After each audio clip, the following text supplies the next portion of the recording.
Hey guys, welcome to class. Today we are going to take a look at the distance formula. So we're going to be trying to figure out how we can find the distance between 2 points in a coordinate plane. So the first problem that we're looking at asks us to find the distance between 1, 2 and 4, 4. And it's put those 2 points on the graph for you. So you are trying to find this distance right here in between. So because it's a diagonal distance, we can't just count over boxes. So we got to think of a different way that we can figure out that distance. So I want you to think for just a minute on your own if you can figure out how you could figure out that distance.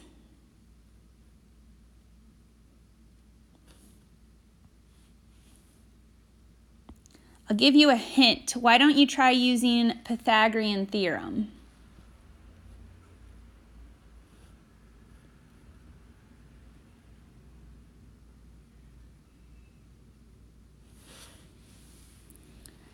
All right, so maybe you figured out that you can turn this into a right triangle, and then you know this distance and you know this distance, and so you could use Pythagorean theorem to figure out the hypotenuse, which is the distance that you need. So the Pythagorean theorem is a squared plus b squared equals c squared. And so I can plug in 2 squared plus 3 squared equals c squared. So that's 4 plus 9 equals c squared, which is 13 equals c squared. And then instead of wanting c squared, I just want c, so I've got to take the square root over there, square root over there, and so c equals the square root of 13, which the square root of 13 is in simplest form. We always want our answers to be in simplest form and as a decimal rounded to the nearest hundredth, so that would be 3.61. And that's the answer. That distance there is 3.61. And if I look back at the picture, 3.61 looks like it could be a pretty good distance for that red line. All right, let's try another one. We're going to find the distance between -3, 4 and 3, 0. So we're looking for this diagonal distance right there. So why don't you take just a minute and see if you can figure that out.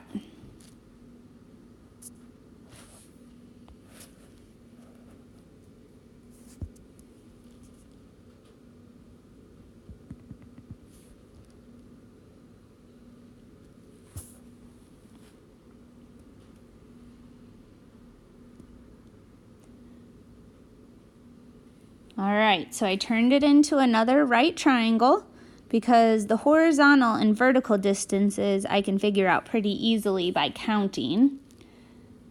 So one of them is 4, the other one is 6, and I can then find the hypotenuse. Just a real quick note, hopefully you can see that you could absolutely make the triangle above as well because this is 4 and this is 6. So the triangle can go either way, because the hypotenuse is the same no matter what. All right, so I've got a squared plus b squared equals c squared. So this is 4 squared plus 6 squared equals c squared, which is 16 plus 36 equals c squared. When I add those up, I get 52 equals c squared.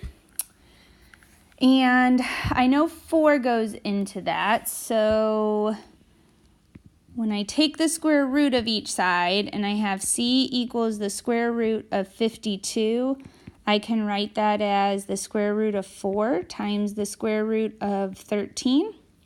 So c would be 2 times the square root of 13 in simplest form. And then I also want it as a decimal, which would be 7.21. And again, I always want to look back at my picture if I have one or at my graph and make sure that the distance that I found makes sense given my triangle, and 7.21 looks like it would be a good distance. All right, so when I want to find the distance between 2 points, I can turn it into a triangle. But here's the deal. I don't always have a graph drawn. Sometimes I just have ordered pairs given. And I don't necessarily want to have to each time get out graph paper and plot the points and draw a graph so that I can make the triangle. So it'd be kind of nice to have a way to do it without that. So let's look back here at the picture that I have. And this distance 4, do you notice anything about how we could figure out this distance?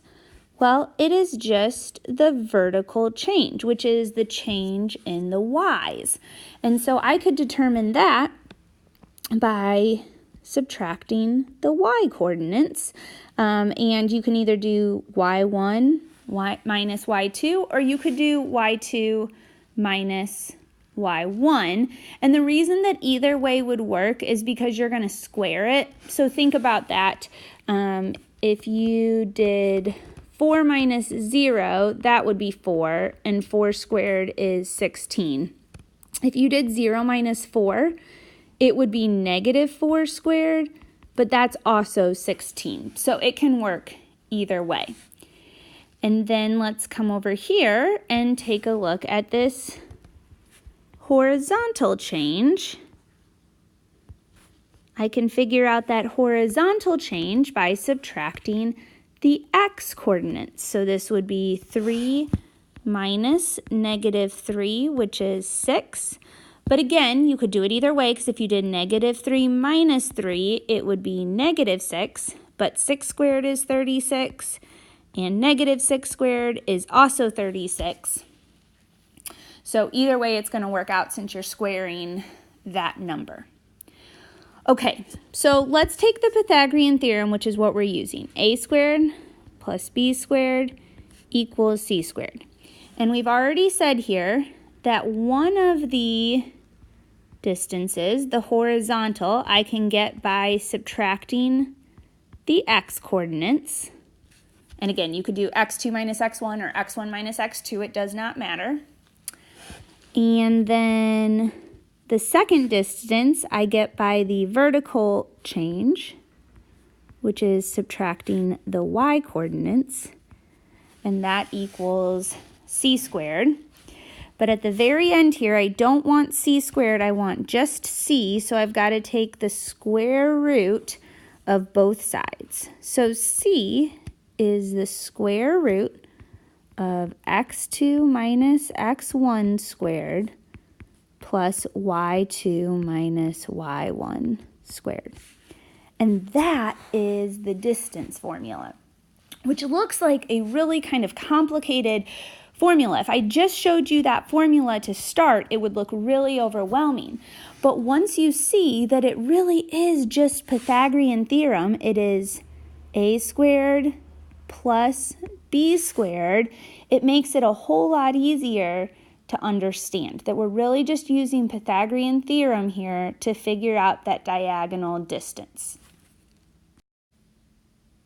All right, so let's give our new formula a try. We're going to try to solve this problem first with the formula, and then we'll go ahead and go over to the graph or the grid and check that it is correct. So we just said that to find the diagonal distance, which is c the hypotenuse, or we can also call that d for distance, is the square root of subtracting the x ones to get the horizontal distance and squaring that, and then subtracting the y coordinates to get the vertical distance. So here are my 2 points, and I can label them x1, y1, x2, y2. Remember, it's important that you subtract the x's together and the y's together, but it doesn't matter which one you do first, because when you square it, either way, it'll be positive. So, okay, so when I subtract the x terms, this would be 10 minus 2 squared plus 2 minus 4 squared. And now you got to think it actually doesn't really matter if you do the x's first or the y's first, because you're going to end up adding them, and we know that addition can happen in any order. So here I have 8 squared plus negative 2 squared, but 8 squared is 64, and negative 2 squared still comes out to be positive 4. It'd be the same as if it were just 2 squared. So this is the square root of 68. Now I want to write that in simplest form and as a decimal rounded to the nearest hundredth. So simplest form, I know that 4 goes into it, so this would be the square root of 4 times the square root of 17. So simplest form is 2 times the square root of 17. And if I type it into my calculator to figure out the decimal, it is 8.25. So that's the distance between those 2 points. Now, let's go ahead and come on over to the graph and check to make sure that this matches up. So 2, 4 is right here. And then 10, 2 is here.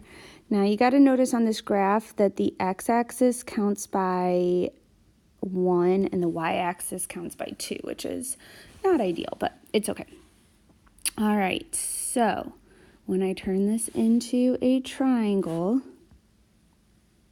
it's like this. And the horizontal distance here is 8. And the vertical distance here, because it's counting by 2, is 2.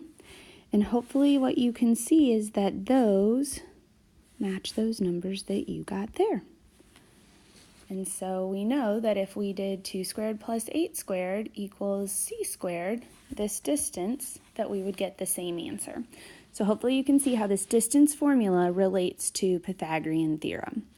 All right, now we're going to go to the next page and we'll try this a couple more times. All right, so you can see that top box there talks to you about the distance formula. It's the same formula that we just figured out on our own. And again, when you kind of look at it at first glance, it looks really complicated. But once you understand that it really is just the Pythagorean theorem, something squared plus something squared, it hopefully makes it a lot easier. So in the next example, we don't have a graph. We just have 2 points, and we're going to find the distance between those 2 points. So I'm going to label them x1, y1, x2, y2. And then I have my distance formula. So I subtract the x coordinates and then subtract the y coordinates. And don't forget that you're squaring each of those. So this would be 1 minus 2 squared plus 5 minus 3 squared, which is negative 1 squared plus 2 squared. And again, both those come out positive, so this is 1 plus 4. So the distance is the square root of 5, which can't be simplified anymore. And we can type that into your calculator to figure out the decimal. It is 2.24. And if you put those points on a graph and figured out the horizontal distance and the vertical distance, one of them would be 1 and the other one would be 2 to match up what you got in the equation here. All right, let's try one more together, and then I'm going to have you try one on your own. So again, number 1, I'm labeling it x and y, and then I just have to label which is the first point and which is the second point, and it doesn't matter which is which. And so I'm going to subtract the x coordinates and square them, and then subtract the y coordinates and square them, because I'm getting that horizontal distance and the vertical distance. And so this would be 1 squared plus 2 squared, which is 1 plus 4. So this one actually comes out the same as the last problem. Even though they were different points, the distance between them is the same. And for every problem, again, you want to write it in simplest form and as a decimal rounded to the nearest hundredth. So your answer will be in both forms. All right, why don't you take just a minute and try number 2.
All right, so go ahead and check with what I have up on the board.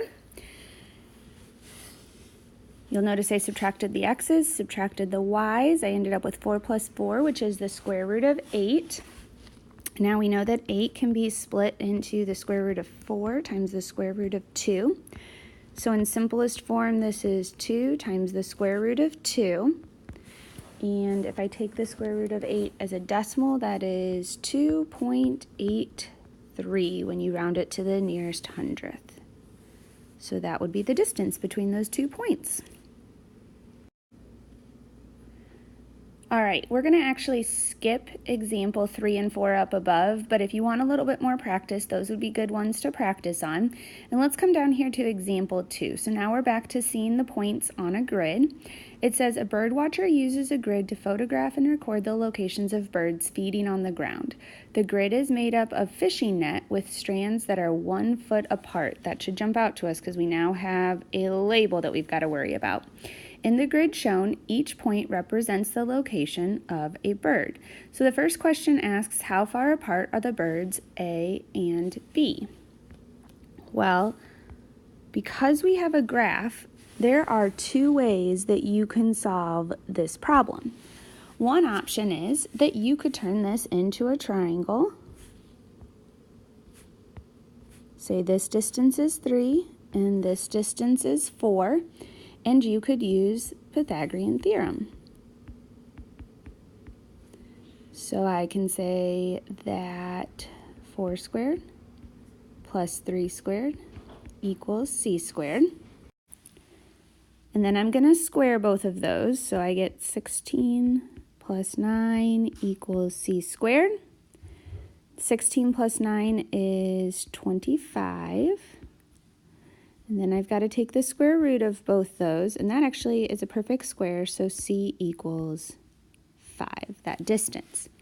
That's one way that you could solve it.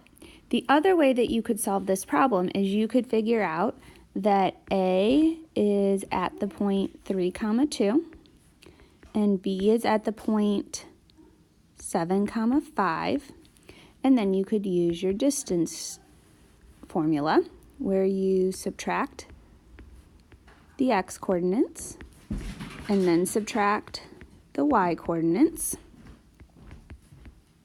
which gives you 4 squared plus 3 squared. And so this would be 16 plus 9, which is the square root of 25. And so then you would get that the distance is 5. And that distance can be labeled D for distance or C because it is the hypotenuse. All right, and I realized that I actually made one little mistake here because this problem has a label, as we talked about in the beginning, and so we need a label in our answer. So this would be 5 feet, and this would be 5 feet over here. Again, if there's no label in the problem, then it's okay not to have a label in your answer because you're just finding the distance on that graph. But if the problem gives you a label, like it's measured in feet, then you want to make sure that that label is a part of your answer. All right, so hopefully you understand the distance formula a little bit better, and most importantly, see how it links to Pythagorean theorem. If you want to practice a couple more on this notes page, you can, or you can get started on your homework.